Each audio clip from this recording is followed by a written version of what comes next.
और अब बात आपको बताया कि जी पंजाब हरियाणा हिमाचल की एक्सक्लूसिव खबर की। राहुल की रैली में साफ दिखी हरियाणा कांग्रेस की गुटबाजी। कुमारी सैलजा के भाषण के दौरान हुड्डा गुट के समर्थकों ने नारेबाजी की। सैलजा को राहुल गांधी के मंच पर होते हुए भाषण छोटा करना पड़ा।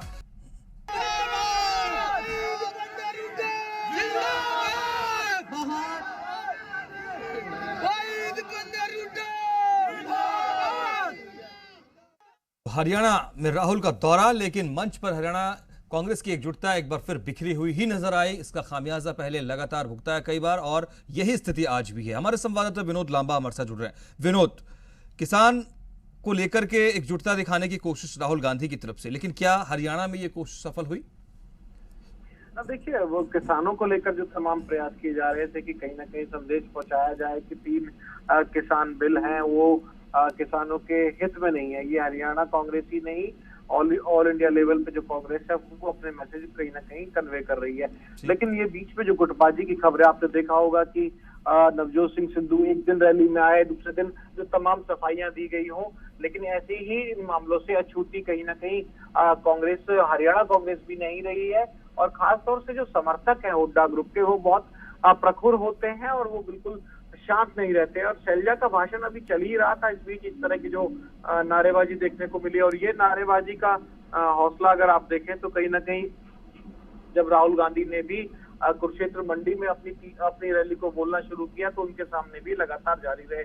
तो कहीं ना कहीं बड़ा मैसेज, बड़ी एकजुटता दिखाने के लिए, कनेक्ट करने के लिए, चाहे पंजाब कांग्रेस की बात हो या हरियाणा कांग्रेस की बात हो, इस तरह की गुटबाजी के साथ उनके रंग में भंग डालने का काम उनके कार्यकर्ता, उनके खुद के नेता ही करते हैं। विनोद, आप हमारे साथ बने हुए हैं।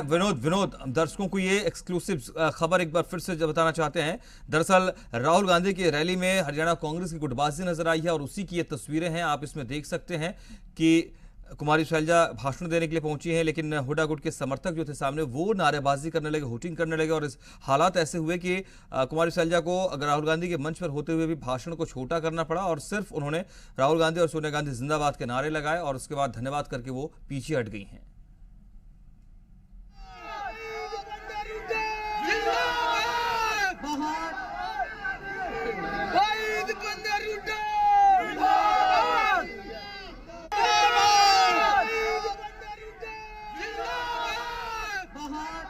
विनोद, तस्वीरों में, विजुअल्स में जो हम देख पा रहे हैं, कुमारी सैलजा के पास कोई आ भी रहा है। वो कौन है और क्या कन्वे करने की कोशिश हो रही होगी वहां?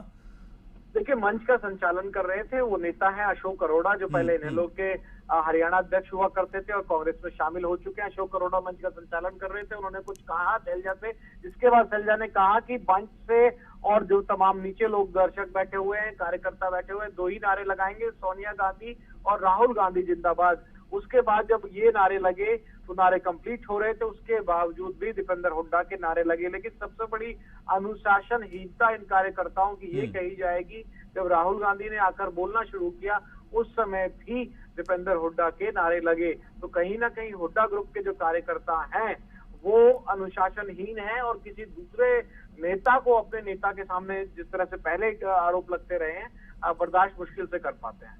ठीक है, क्या राहुल गांधी की तरफ से कोई रिएक्शन आया? उनकी बॉडी लैंग्वेज को अगर आपने रीड किया हो, क्या महसूस किया आपने? देखिए, ये कहीं ना कहीं जो तमाम चीजें हैं ये कांग्रेस आला कमान को भी पता है। और ये जब टिकटों का बंटवारा होता है, इससे पहले जब प्रदेश अध्यक्ष अशोक तंवर हुआ करते थे, ये तमाम चीजें आला कमान की नॉलेज में होती हैं। और दीपेंद्र हुड्डा एक पॉपुलर लीडर हैं हरियाणा के, ये कहीं ना कहीं राहुल गांधी को भी पता है। और जब मंच से संचालन करने का मौका देते हुए जब संबोधन के लिए बुलाया गया था राहुल गांधी का, तो मुझे अच्छी तरह याद है, मैं वहां मौजूद था। उन्होंने मेरे ख्याल से, जहां तक मुझे रिकॉल कर पा रहा हूँ, सैलजा और दीपेंद्र हुड्डा का ही नाम लेकर कहा और बाकी सभी नेताओं के नाम अलग अलग तरीके से, पवन बंसल, विवेक बंसल, जो कि हरियाणा के प्रभारी है, विवेक बंसल, और दीपेंद्र हुड्डा का ही नाम लिया। और सैलजा मंच पे थी। तो कहीं ना कहीं उनकी पॉपुलरिटी का और उनके जो कार्यकर्ताओं का मिजाज है, ये राष्ट्रीय स्तर के नेता भी बखूबी हमसे और आपसे ज्यादा बेहतर तरीके से समझते हैं। ये चीजें देखने को मिलती हैं और बार बार देखने को मिलती है। अशोक तंवर का जो मामला था, और उसमें कहीं ना कहीं अशोक तंवर कई नेता कहे जाते थे राहुल गांधी गुट के, लेकिन उसके बाद भी हालात ऐसे हुए कि उन्हें पार्टी छोड़कर जाना पड़ा। और भूपेंद्र हुड्डा, दीपेंद्र हुड्डा, कुमारी सैलजा, इन सब की तरफ से कोई प्रतिक्रिया अभी आई है या रात ढलने का इंतजार करना पड़ेगा इस तरह की गुटबाजी जब खुलकर आपके सीनियर लीडर के सामने अगर सामने आ जाती है उसके बावजूद? देखना होगा कि कोई इस पे बोलेगा भी नहीं बोलेगा, क्योंकि ये कार्यकर्ताओं की तरफ से किया गया है, सीधे तौर पे परोक्ष रूप से किसी नेता ने नहीं किया है, तो शायद रिएक्शन का तो इंतजार करना पड़ेगा। क्योंकि लेकिन एक जो मैसेज होता है, एक जो टेस्ट होता है, एक जो मूड होता है किसी भी मंच का, उसे खराब करने का काम। और देख सकते हैं आप साफ तस्वीरों में, ये हम दावा नहीं कर रहे हैं, आप साफ तस्वीरों में देख रहे हैं कि कुमारी सैलजा उस तरह के नारों से डिस्टर्ब हो रही हैं। उनके बाद ये बोला जाता है, अशोक अरोड़ा की तरफ से उनको कहा जाता है कि मंच पे कुछ बोलिए, कहते हैं कि 2 ही नारे लगेंगे, लेकिन उसके बावजूद भी नारे लगते हैं।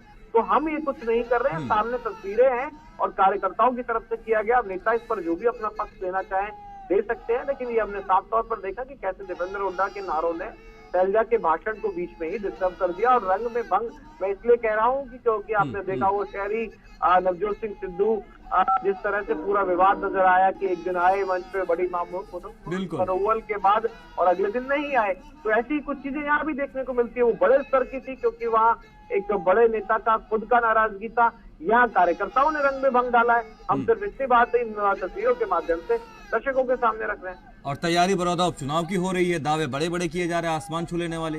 विनोद, बिल्कुल ठीक कहा आपने, क्योंकि अभी जब किसी इलेक्शन में लड़ना, और वो आपको सरकार के खिलाफ इलेक्शन लड़ना होता है, क्योंकि आप भी बखूबी इस चीज को समझते हैं मनोज की जब इलेक्शन होता है और अब उपचुनाव होता है, जिस प्रदेश में उसकी सरकार होती है, वो कितना जो शासन प्रशासन है सबका इस्तेमाल के आरोप लगातार लगते रहते हैं। तो ऐसे में कांग्रेस का भले ही वो बढ़ रहा हो, पिछले 3 बार से श्री कृष्ण हुड्डा जो कि दिवंगत हो चुके हैं वो जीतते आए हो, लेकिन आपको सरकार के खिलाफ जाकर वो सीट निकालनी होगी। ऐसे में ये तमाम चीजें हैं, टिकट बंटवारे के समय क्या कुछ और निकल कर आता है, ये देखना दिलचस्प रहेगा। बहुत महत्वपूर्ण है ये, और दर्शक लगातार देख पा रहे हैं। और क्या वहां पर नारेबाजी हुई है ये हम सुनाते हैं दर्शकों को, आप खुद सुनिए और समझिए कि क्या हालात थे, क्या हो रहा है यहाँ हरियाणा कांग्रेस में।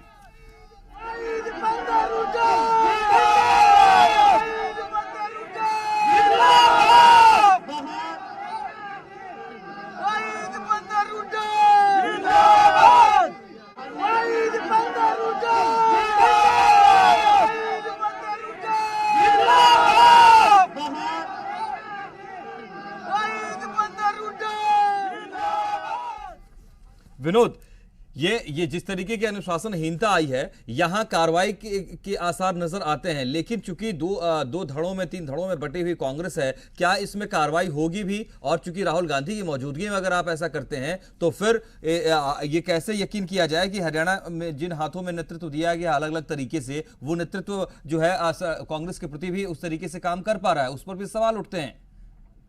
कार्रवाई करेंगे तो कार्रवाई करेंगे किस पे? वो कार्यकर्ता मंच पे नहीं थे, मंच से अगर कोई कुछ अनुशासनहीनता होती है तो उसे आइडेंटिफाई किया जा रहा है। पॉपुलरिटी के साथ साथ ये है,